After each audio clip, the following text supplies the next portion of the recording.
It's dawn on a freezing winter morning in 1280 CE, and you're a 23-year-old married woman in a small English village.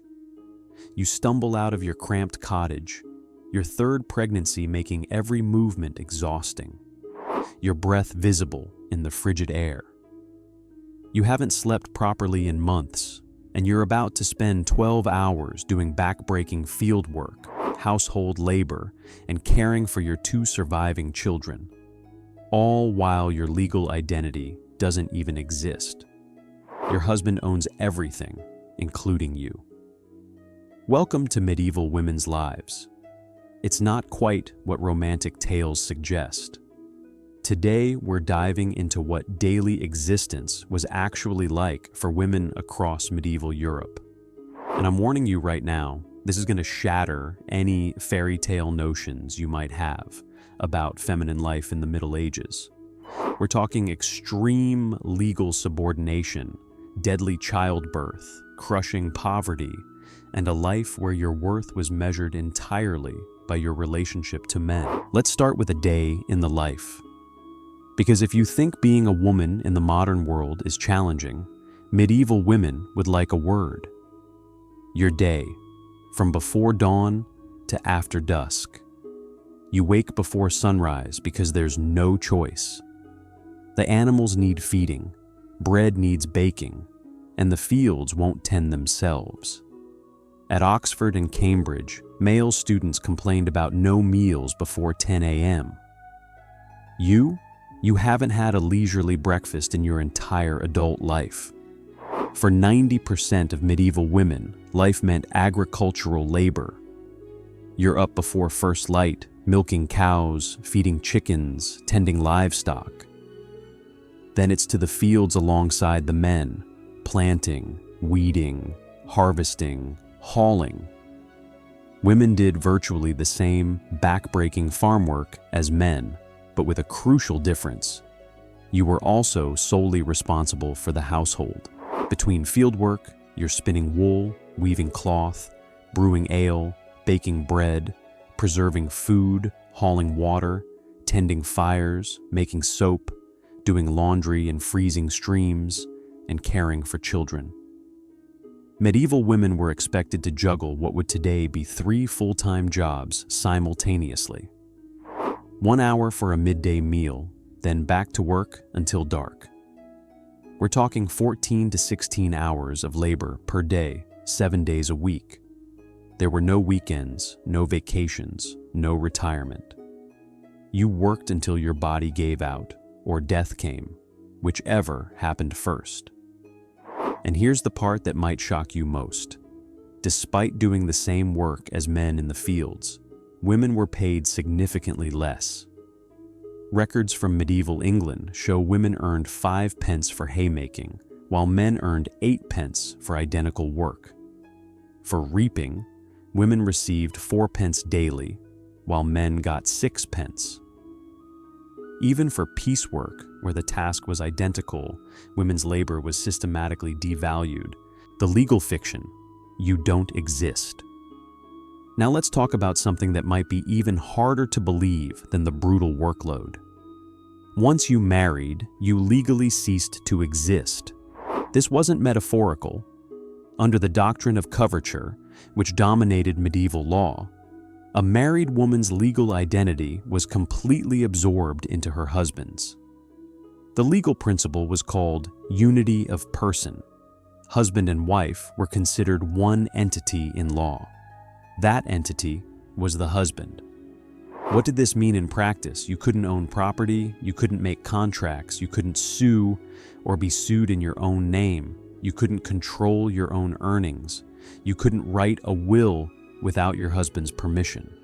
If your husband committed a crime, you might be held liable. If you committed a crime, he might be sued instead of you. Everything you brought into the marriage became his. Your inheritance, his. Money you earned, his. Even the clothes on your back, legally his. If your father left you land, your husband controlled it. If you worked in a trade and earned money, your husband decided what to do with those earnings. Medieval legal scholar Bracton described it clearly. Husbands were the rulers and custodians of their wives and their property.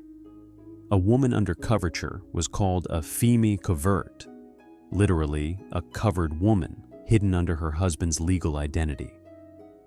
There was one exception to this crushing subordination: widowhood.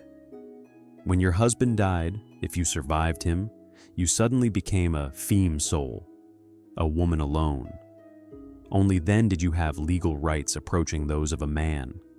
You could own property, make contracts, run businesses, control your own life.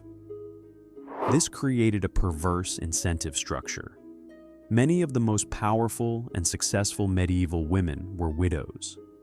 They had finally escaped coverture and could act as independent legal entities. Some widows became wealthy merchants, ran manufacturing operations, or wielded significant political influence. But you had to survive your husband to get there. The deadliest gamble, childbirth. But surviving your husband meant first surviving the thing that killed more medieval women than anything else: pregnancy and childbirth. Modern myths claim that 1 in 3 medieval women died in childbirth. Recent scholarship suggests the reality was somewhat better, but still terrifying. Among elite women with good nutrition and care, maternal mortality rates were around 1 to 2% per birth. Among poor women with inadequate food and no medical care, rates were substantially higher. Here's the crucial calculation. You weren't just facing that risk once. The average medieval woman who lived to adulthood might give birth 10 or more times. Even at a 1% risk per birth, facing it 10 times meant a 10% lifetime risk of dying in childbirth. 1 in 18 married women died giving birth. 94% survived, yes, but that's 6% who didn't left behind motherless children and devastated families. And those numbers only count women who died during labor or in the 6 to 8 weeks following it. They don't include women who suffered permanent injuries, disabilities, or health complications from difficult births. Uterine prolapse, severe tearing, obstetric fistulas, hemorrhaging, postpartum infections. The list of potential complications was horrific, and the treatments medieval medicine could offer were limited. Women approached childbirth with genuine dread. They wrote wills beforehand. They made peace with family members. They prepared for death because death was a very real possibility. Childbirth was one of the few foreseeable events that carried such concentrated danger. Medieval women used whatever spiritual and practical support they could find. Birthing girdles, parchment scrolls inscribed with prayers were worn during labor. The prayers often invoked saints associated with childbirth and promised safe delivery. Recent biomolecular analysis of one surviving birthing girdle found traces of cervical fluid, honey, milk, and herbs that medieval texts recommended for pregnancy complications.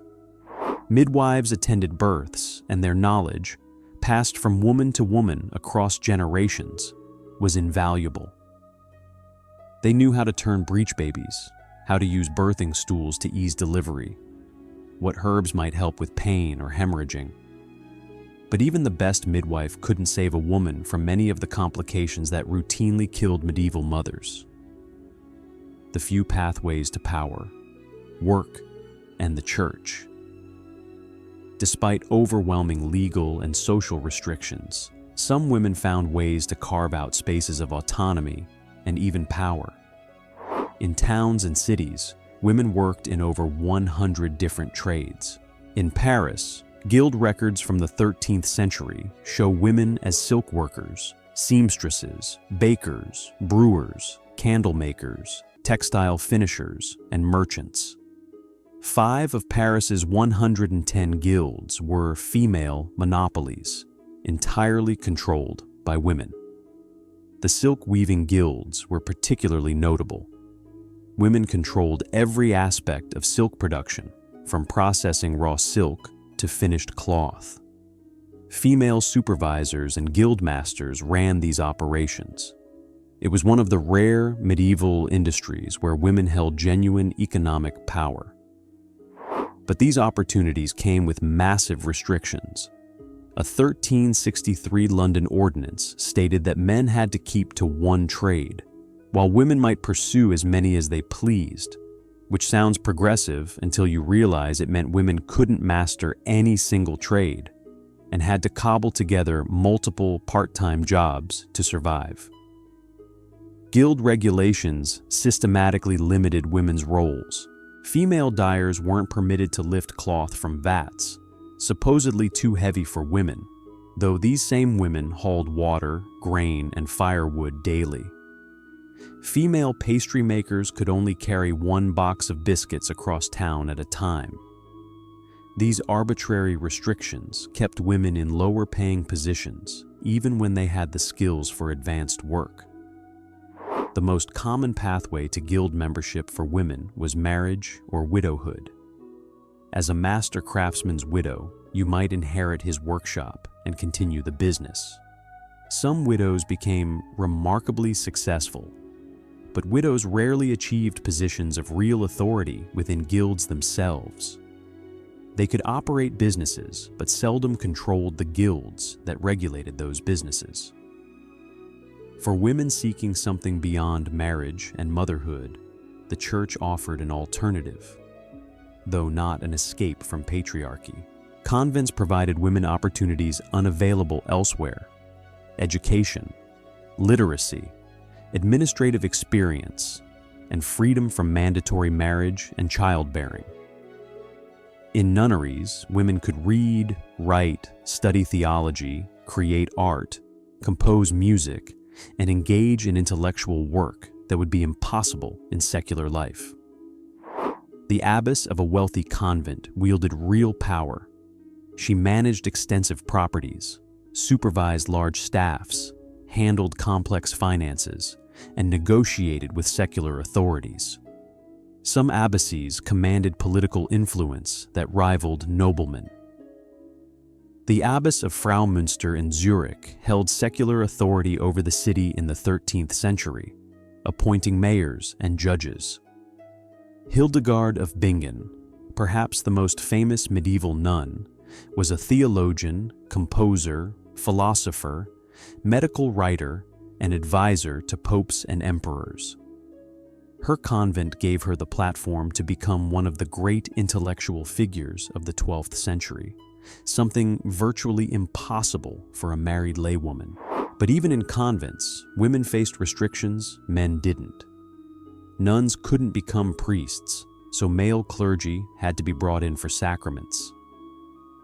Ecclesiastical authorities increasingly imposed strict cloistering, confining nuns behind convent walls. And many women entered convents not by choice, but because their families couldn't or wouldn't arrange marriages for them.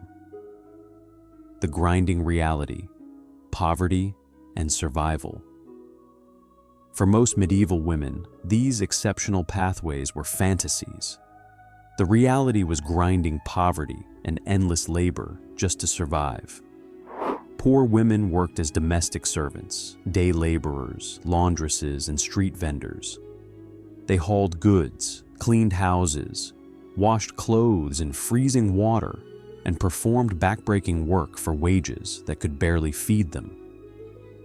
Many combined childcare with this labor, carrying infants on their backs while they worked.